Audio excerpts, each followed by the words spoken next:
on a vu un gros commentaire que Jésus a géré, je dirais, son appel baptismal, hein, fini, il y a une coupure avec son projet personnel. Je ne suis plus là pour faire ma volonté, je suis là pour faire la volonté de mon Père.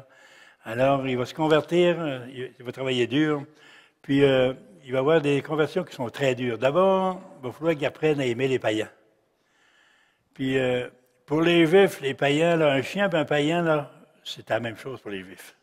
D'ailleurs, on sent ça dans le discours de Jésus quand la syrophénicienne, qui est une païenne qui vient du bord de la mer de Galilée, pas de Galilée, de la Méditerranée, ces païens, des Phéniciens qui étaient là, elle vient pour faire délivrer sa fille. Jésus lui parle poliment. Il dit, écoute, là, ma fille, tu me demandes une faveur, c'est pas permis de donner, je dirais, le pain réservé aux petits-enfants, aux petits chiottes.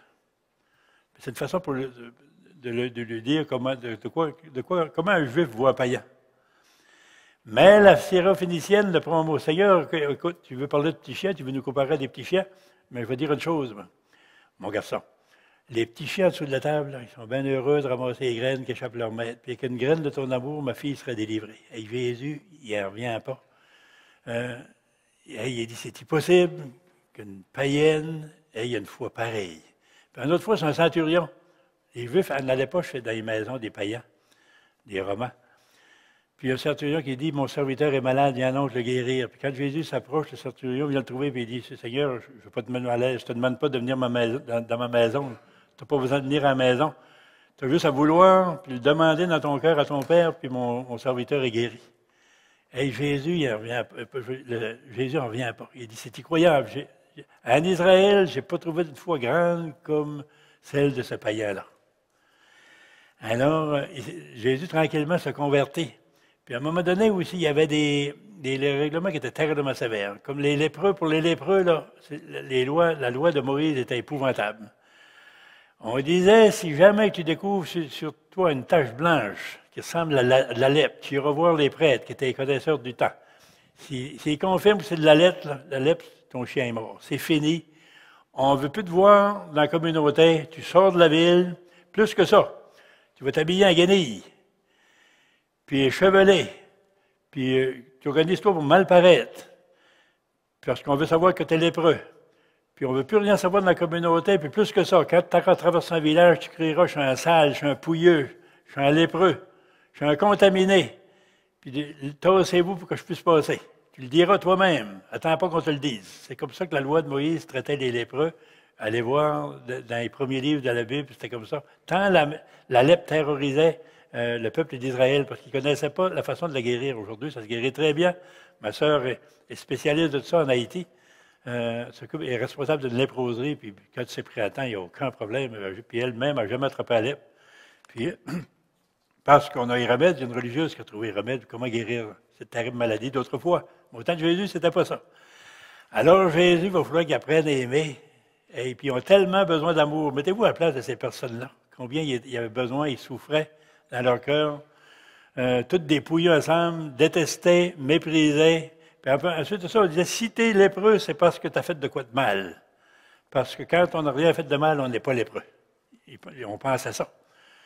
Alors, un bonjour, mais tranquillement, l'amour du Père, c'est tellement fort dans le cœur de Jésus, ça prend tellement le dessus à cause de sa conversion qui est en train de se faire, qu'un jour, il se présente un lépreux. Si tu défendu des touchés, tu étais condamné à mort si jamais tu touchais un lépreux, volontairement. Alors, il s'approche d'un lépreux, il est malheureux au bout. Puis il dit à Jésus, si tu voulais, toi, tu pourrais me purifier, parce qu'il pensait qu'il était comme sali, tu sais quoi qu'il l'avait sali. Si tu voulais, tu pourrais me purifier. C'est quoi que Jésus va faire? Jésus s'approcha, le toucha, puis je le veux, sois guéri, sois purifié. Jésus était condamné à mort. Tout là, il était condamné à mort. Il avait enfreint la loi de Moïse. Alors, c'est comme ça que Jésus va être fidèle à son baptême jusqu'à la mort. Puis un jour, il va accepter volontairement. Il a tellement le goût de se sauver, il a tellement peur. Tu sais, des fois, il n'en pouvait plus. Père, si c'est possible que ce calice s'éloigne de moi. Il a tellement peur qu'il crie vers son Père. Mais par contre, il sait que la seule façon que le monde peut comprendre combien le Père nous aime, c'est qu'il m'a crucifié. Puis ça, c'est pas de tout repos. Autrefois, moi, j'ai fait un voyage, je pense que c'est à Yougoslavie, à Medjugorje avec quelqu'un d'Ottawa dont j'ai oublié le nom. C'est un charpentier comme moi. Il m'a dit, j'ai expérimenté le mal que ça fait des poignets de Jésus quand il est mort. Je dis, comment ça? Et il dit, je plantais des clous, je construisais une maison, puis il dit, en plantant des clous, j'ai dit à moi-même, Jésus, ça a dû faire mal de planter des clous dans les poignets. J'aimerais ça, pas longtemps, par exemple, mais disons une seconde, savoir c'est quoi que ça t'a fait quand ils t'ont crucifié, puis toi, ça a duré des heures sur la croix, là. Bien, juste une seconde, pour savoir l'expérience, juste pour savoir combien ça t'a fait souffrir. Il dit que dans la journée, il ne sait pas ce qui s'est passé. Il y avait un paquet de planches qui avait été empilés un sur l'autre, dans un baril de clous, comme on dit, avec les clous, ils n'étaient pas encore arrachés. L'échafaud est parti, il est tombé sur le dos, sur le tas de planches, puis pour se protéger, bien, il a mis les mains de même pour ne pas se casser le cou, puis se casser les rangs. Puis il y a 2 clous qui ont passé à travers des poignets ici. Il dit, j'ai donné un terrible de coup. Il dit, j'ai lâché un cri épouvantable. Il dit, je ne suis pas capable d'exprimer avec des mots comment est-ce que ça m'a fait mal. J'ai été là une seconde, pas plus. Il dit, le coup de mort que j'ai donné pour me dégager. Il dit, là, j'ai compris combien Jésus a dû souffrir. Ben, Jésus, il savait tout ça. Puis c'est pour ça que... Mais il a accepté tout ça par fidélité à son baptême. Alors nous autres, on va regarder de notre côté comment on a géré ça. Comment on a géré ça? Puis si on disait, si on demandait à la plupart des gens dans une paroisse, là, c'est quoi un bon baptisé? On dirait un bon baptisé, c'est quelqu'un qui va à la messe tous les dimanches, qui est fidèle à son Eucharistie, qui va au sacrement du pardon de temps en temps. S'il y a une retraite, il essaie d'y participer s'il y a du temps de libre. Il paye sa dîme, c'est droit à l'Église, là. Puis de temps en temps, un petit don pour la communauté, là. Puis, quand le curé a besoin d'un service, mais il est disponible. Tu sais. Il est chevalier de colon, puis oui, il est disponible. Ça, c'est un bon baptisé. Ça, c'est un bon chrétien, ça. Ben moi, je crois qu'un baptisé, moi, c'est plus que ça. Puis, c'est beaucoup plus que ça. Ben, on a l'impression que c'est ça. Puis on disait, lui, il fait une belle vie. Lui, c'est un bon bonhomme. Ça, c'est un bon gars. Ça, c'est un bon chrétien. On lui donne un modèle. Mais si on a juste fait ça, on n'a pas encore réalisé son baptême. Ou bien donc, on dit, dans d'autres domaines, dans le domaine, par exemple, financier. Hey, lui, ce gars et cette femme-là, ils ont réussi leur vie. D'abord, ils ont travaillé pour le gouvernement, tous les 2 fonctionnaires. Ils ont fait un bon salaire, un bon syndicat. Ils ont eu la chance, comme beaucoup d'autres n'ont pas eu, de s'organiser un bon fonds de pension. Puis, à ça, ils sont en bonne santé. Puis, ils sont bâtis, comme on dit à Gaspésie, somme belle maison, là. Hey. Puis, la grosse Volvo, de 90 000 $. Puis, en tout cas, ils sont installés, Benoît rit parce que je fais exprès pour le piquer. Benoît, mon chauffeur, justement, puis son époux, il a une Volvo, qui est très bien pour venir faire la prédication. En tout cas, ils ont tout organisé ça, puis ensuite de ça, ils prennent des vacances dans le sud, puis des belles vacances, tous les hivers. Et les autres, là, puis là, ils sont à leur retraite, puis ils sont en bonne santé, ils ont 55 ans. Ils sont morts de rire parce qu'ils ont encore longtemps des belles années, à rien à faire, ils peuvent faire n'importe quoi, s'en aller dans le sud, puis se faire griller la bédaine au soleil. On pourrait dire, eux autres, il y a bien des gens qui regardent, eux autres, ils ont réussi leur vie. Le cultivateur, là, lui, qui n'a pas de fonds de pension parce qu'il travaille à son compte, là. Ou bien le petit contracteur là, qui travaille, il fait des petites jobines à gauche et à droite, là. Lui, il n'a pas toutes ces chances-là. Il garde ces gens-là, puis il les admire, puis il dit, hey, si j'avais eu cette chance-là, moi. Puis, on a l'impression qu'ils ont réussi leur vie. Si tu as juste réussi ça, là, puis il y en a beaucoup qui sont rendus là, tu n'as rien réussi du tout. Parce que ce n'est pas des fruits qui demeurent. Et vous remarquez l'autre jour, tantôt que Jésus parlait beaucoup des fruits qui demeurent. Nos belles maisons, puis nos belles autos, c'est que moi, on en a besoin. Puis bien nourri, puis tout ça, puis une bonne santé, mais c'est toutes des choses qui passent. Puis une belle profession, c'est beau aussi, puis c'est intéressant pour donner, on a des talents, puis les exprimer, puis ça donne, je dirais, un petit feeling personnel, dire, j'ai bâti un gros barrage, je sais pas, moi, Manicouagan, il y a des ingénieurs qui parlent comme ça, puis c'est vrai, ils ont fait un travail extraordinaire. J'ai travaillé là-dessus quand j'étais jeune, j'étais charpentier. Alors j'ai vu leur travail, puis on peut se dire, hey, j'ai réussi quelque chose d'extraordinaire, un barrage, hey, 2 kilomètres de long. Lui, de Manic 5, ça, 600 pieds d'eau, 200 mètres de haut. Hey, c'est tout en architecture. J'ai réussi ça dans ma vie. C'est là pour des siècles, mais c'est pas éternel.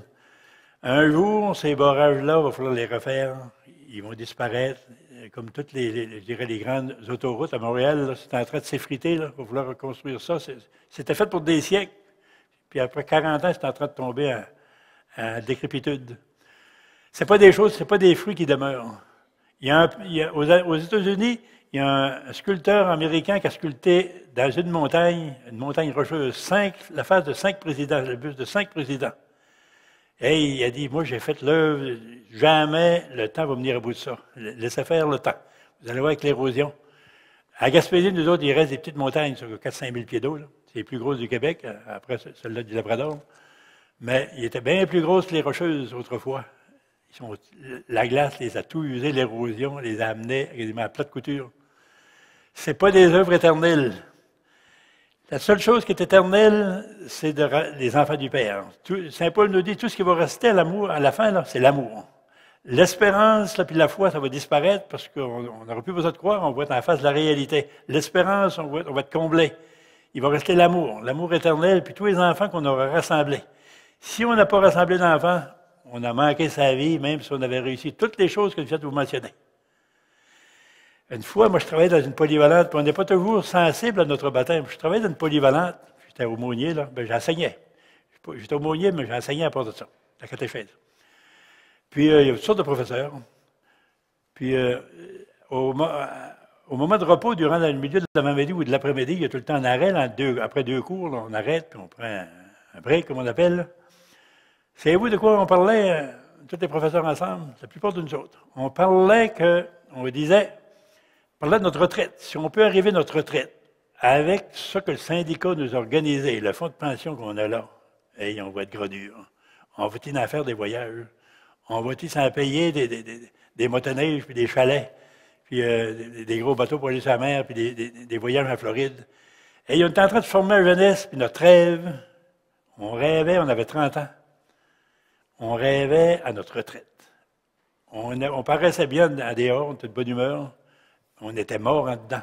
On était mort à notre appel baptismal. On ne valait plus rien tout. Puis ce qui était le pire dans le groupe, puis un jour, il y avait un païen, un athée avec nous autres, qui venait d'Algérie, qui enseignait, un bon professeur, dans son domaine parfait, mais athée. Cette émission a été rendue possible grâce à vous. Foi et Télévision chrétienne apprécie énormément votre soutien spirituel et temporel. Si vous ne faites pas encore partie du réseau de soutien de Foi et Télévision chrétienne, nous vous invitons à faire parvenir votre contribution à l'adresse indiquée à l'écran. Que le Seigneur, qui ne se laisse pas vaincre en générosité, vous le rende au centuple.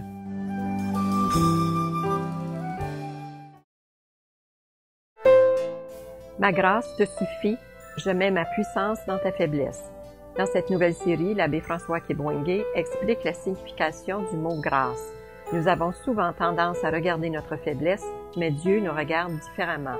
Si nous sommes sous la bénédiction de Dieu, il nous est impossible d'être sous l'emprise de la malédiction. Ne tardez pas à vous procurer ces 3 DVD en faisant parvenir votre chèque à l'adresse indiquée à l'écran.